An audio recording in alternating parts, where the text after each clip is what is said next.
Hi everyone, to another episode of Dimitra's Dishes. Today I'm going to teach you how to make semolina halva. This is a traditional Greek recipe that's usually made during Lent because it's completely vegan if you take out the honey, but we'll get to that in a little bit. It's so comforting and delicious, and I make it all year round because everyone loves it. Let's get started. Okay, so we're going to begin by making the syrup. So in a saucepan, I'm going to add 2 cups of granulated sugar, a cinnamon stick, 4 whole cloves, the peel of a lemon, or you can do the peel of an orange instead, and 4 cups of water. This is all going to come to a boil, and as soon as the sugar dissolves, turn the heat off, stir in 1 cup of Greek honey or your favorite honey, and a teaspoon of pure vanilla extract, and that's it. The syrup is ready. In my wide saucepan over here, I like to do this in a wide saucepan, but keep in mind that it is going to pop everywhere for just a few seconds. So just make sure that the saucepan that you're using is really deep. I'll add 1 cup of light olive oil or your favorite vegetable oil,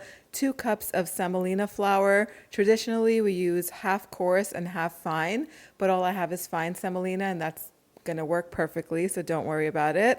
And we're going to toast this over low heat for about 10 minutes or until the semolina starts to get a beautiful toasted aroma and it starts to get a nice golden color. The last 3 minutes of toasting the semolina, I'm going to go in and I'll add some sliced almonds. I just soak these almonds in some water and I peel the skins off, and then I just slice them with a knife in half. And I'm just going to put them in right now so that way they can get nice and toasted for about 3 minutes. This is the color that you're looking for. Once this color is achieved, you can add dried fruit if you like it. I love adding cranberries to this, but today I'll add some raisins. About 3/4 to 1 cup of your favorite dried fruit can go in here. I'm going to add a little more lemon zest. I'll also add half a teaspoon of ground cardamom powder and 1 teaspoon of ground cinnamon. This is all going to get mixed together and cooked over low heat for about 2 to 3 minutes longer.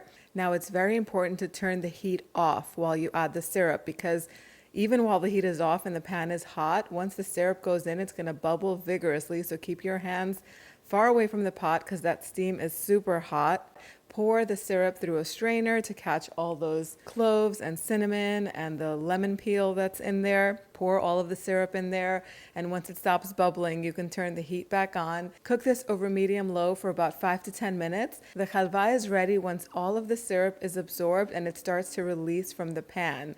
You're going to see that you can just slide the spatula through it and you'll be able to see the side of the pan. It's not going to stick anymore. That's how you know it's done. And now again, it depends on the heat that you're using, but it took mine about 5 minutes. I have made this before on other stovetops where it took 10 minutes, but this is the consistency you're looking for. You can transfer it now into any mold, small molds or large mold.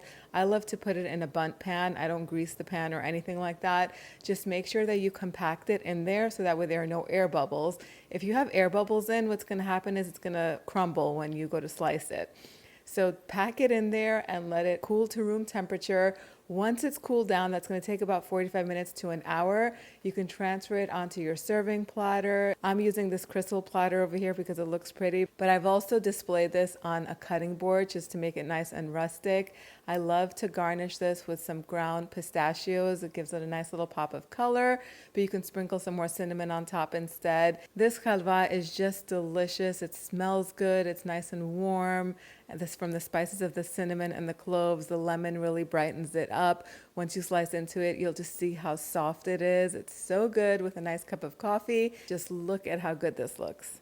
So that's it. Just like that, the halva is ready. And this is basically a semolina pudding, but once it cools down and we make it the consistency that we made it, it looks like a cake. And that's why I love to put it in these bundt pans because it just presents so beautifully, as you can see. I've also made it in smaller containers. I've put it into little trifle bowls and served it that way, individual servings.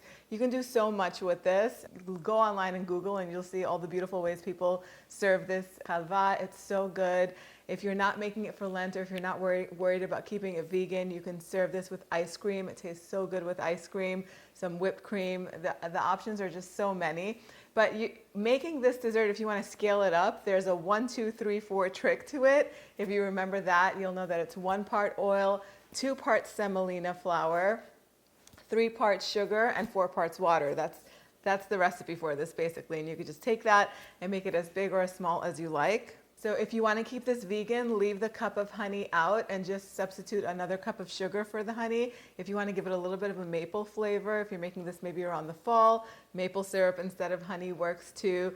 Of course, like I said, the fruit and the nuts can be swapped out for your favorites. I love the combination of pistachio and lemon because we already have lemon in it.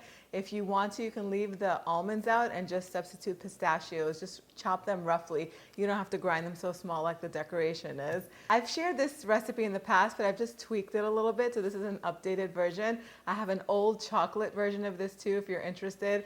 I'll put the link down below, but you can definitely get the recipe on the website, dimitrasdishes.com. Let me know if you have any recipe requests in the comment section down below. Thank you so much for spending time with me today. I'll see you all next time. Gracias.